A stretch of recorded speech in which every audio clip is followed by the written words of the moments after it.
To utilize the Pay by Now, Pay Later feature, start by finding a product you wish to purchase using this payment method. You can do this by visiting a specific website, which lists all the stores that currently support this feature.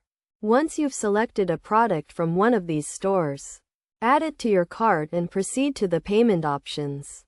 You'll have the choice to pay in full or use the Pay by Now, Pay Later feature, which converts your payment into 4 installments. If you opt for the latter, you'll need to click on the Pay button and wait for approval. Upon approval, you'll be presented with various payment plans, such as paying a certain amount per month for 6 or 12 months, along with the associated interest. Once you've chosen a plan, you'll need to make your payments on time, before the due date, by clicking on the Make a Payment option. This feature allows you to break down your payment into manageable installments.